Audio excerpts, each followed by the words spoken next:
Chapter 3, Exchange Rate Mechanics. Section 3, Pips and Lots. In Forex, tiny price changes can turn into very different money outcomes depending on how big your trade is. That's why traders track two things together: pips, which measure the move, and lots, which measure the size of the position. Once you combine them, you can estimate profit, loss, and risk much more realistically. A pip is the standard unit for measuring exchange rate movement. For most currency pairs, 1 pip is 0.001. So if euro 01, that's 750 to 1.1051, 1051, that's 1 pip, and a move to 1.1051.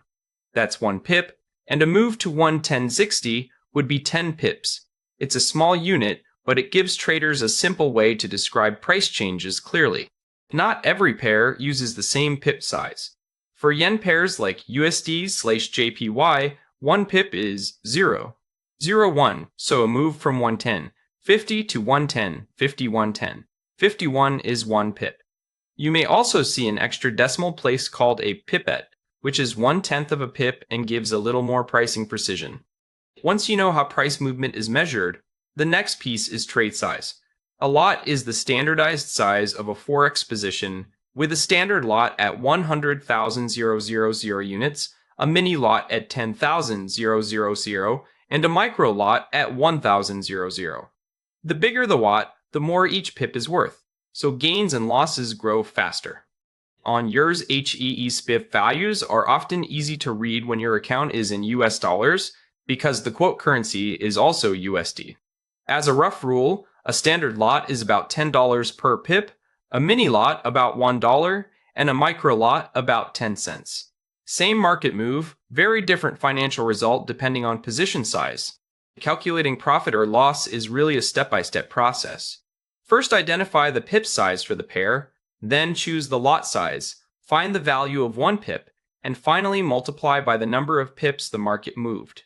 For example, if a mini lot is worth $1 per pip and the trade moves 25 pips in your favor, the profit is $25.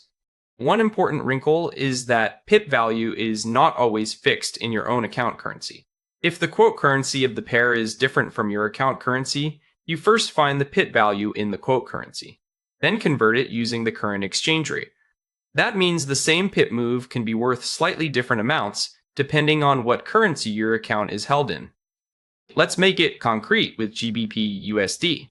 If you buy 1 mini lot at 1/3000 and price rises to 1.3025, that's a gain of 25 pips, and at $1 per pip, the trade earns $25. If you had taken the same move with a standard lot instead, the result would be 10 times larger, or $250. Yen pairs are a good test because they combine the different pip size with currency conversion. If USD/JPY rises from 110.50 to 11100, that's 50 pips. And for one standard lot, each pip is worth 100 yen, giving a total gain of 50 yen. In a US dollar account, you then convert that amount at the current rate, which brings the profit to about $450.45. Most beginner mistakes come from mixing up the units. It's easy to confuse pipettes with full pips. Forget that yen pairs use 0.01 instead of 0.01, or skip the currency conversion step when the account currency is different.